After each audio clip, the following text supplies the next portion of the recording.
नवा दिन हो गया, आज तुम्हें शर्म आनी चाहिए, या इस्तीफा दो या लॉन्ग मार्च का ऐलान करो।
गंडापुर जो है वो तकरीर कर रहे हैं और चोर चोर के नारे यहाँ पर अवाम की तरफ से लगाए जा रहे हैं और कह रहे हैं कि इस्तीफा दे दो।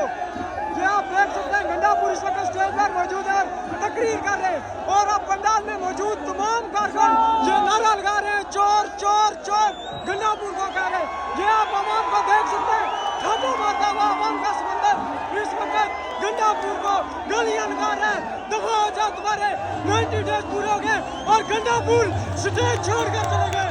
ये आप लाइव नजर देख रहे हैं, गंडापुर स्टेज छोड़कर चले गए हैं। अवाम की तरफ से चोर चोर चोर के नारे लगाए जा रहे हैं।